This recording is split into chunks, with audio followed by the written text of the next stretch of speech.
ফিরে এসেছি আরও একটা অসাধারণ রেসিপি নিয়ে। এইটা কম বেশি সবাই অনেকেই চেনো। এটাকে কেউ ঘাটকুল পাতা বলে, কেউ খারকুল পাতা বলে। এইটা কিন্তু খারকুল পাতা বাটা করব আজকে।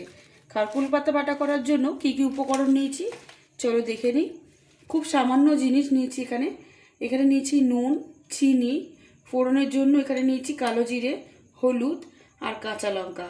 আর এটা কিন্তু গরম গরম ভাতের সাথে খেতে অসাধারণ লাগে। প্রথমে আমি খারকুল পাতাগুলোকে খুব ভালোভাবে আমি ছোট ছোট করে কুচিয়ে বেটে নেব।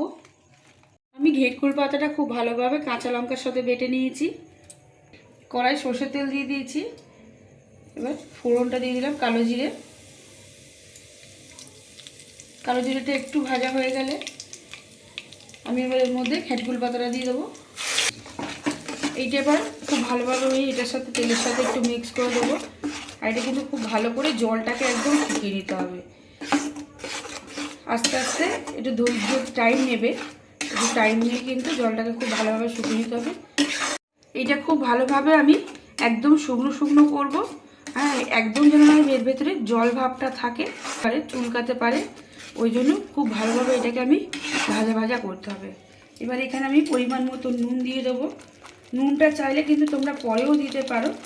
হ্যাঁ, কেন এটা শুকিয়ে গেলে কিন্তু অনেকটা পরিমাণের কমে যাবে। যদি নুনের আন্দাজটা যদি বুঝতে না পারো পরেও দিতে পারো নুনটাকে। এটা ভালো করে আমি ভাজতে থাকবো।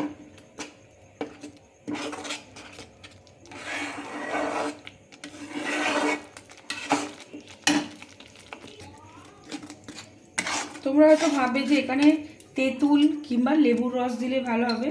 একদমই কোনো দরকার নেই যে এখানে তেঁতুল কিংবা লেবুর রস দেওয়ার জন্য। এখানে পরিমাণ মতন আমি হলুদটা দিয়ে দিলাম। কোনো ভয় পাওয়ার দরকার নেই যে চুলকোবের জন্য। এখানে এটা ভালো করে শুকিয়ে নিলে কোনো অসুবিধা নেই।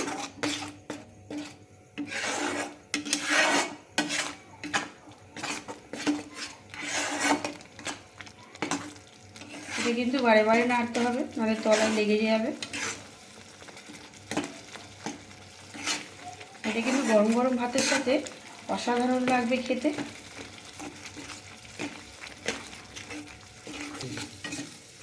তোমরা চাইলে কিন্তু এখানে নারকেল কোড়াও দিতে পারো।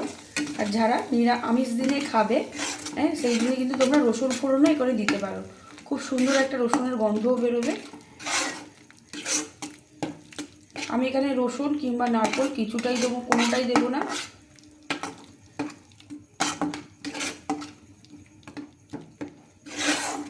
আর একটু ভালো করে আমি জলটাকে শুকিয়ে নেব।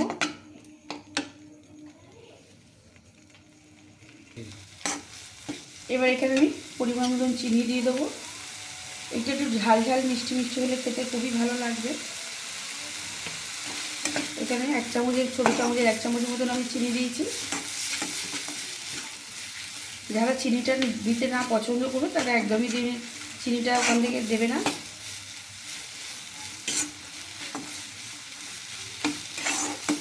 এখানে আরেকটু আমি অল্প করে সর্ষের তেল দিয়ে দেবো। আর একটু সর্ষের তেল দিয়ে দিয়েছি।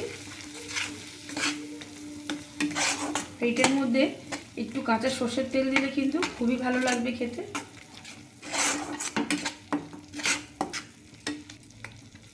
আর গ্যাসের ফ্লেমটা এখানে আমি বাড়িয়ে রাখবো, কারণ জলটা শুকোতে একটু সময় লাগবে।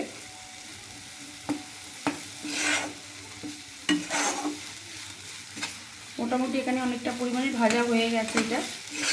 আর একটু সময় দিয়ে ভেজে নেবো ভালো করে। জল কিন্তু খুব ভালোভাবে একদম শুকিয়ে গেছে। হ্যাঁ, আর এই রান্নাটা কিন্তু সাধারণ হলেও এর টেস্ট কিন্তু অসাধারণ হয়। আমি এবার এটাকে নামিয়ে নেব। নামিয়ে নিয়েছি আমি খুব ভালোভাবে ভেজে। এবার এর উপর থেকে একটু কাঁচা সর্ষের তেল আমি ছড়িয়ে দেবো। আর কাঁচা সর্ষের তেল দিলে কিন্তু খুব ভালো লাগবে খেতে। আর দারুণ একটা রেসিপি তোমাদের সাথে শেয়ার করলাম। তোমরা এরকমভাবেই পাতা বাটাটা বাড়িতে তৈরি করবে।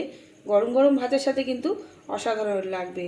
আর আজকের রেসিপিটি যদি ভালো লেগে থাকে তাহলে প্লিজ একটা লাইক, কমেন্ট, শেয়ার। আর যারা এখনও পর্যন্ত আমার চ্যানেলটাকে সাবস্ক্রাইব করোনি, প্লিজ তাদের কাছে অনুরোধ রইল আমার চ্যানেলটাকে সাবস্ক্রাইব করে আমার পাশে থাকার জন্য।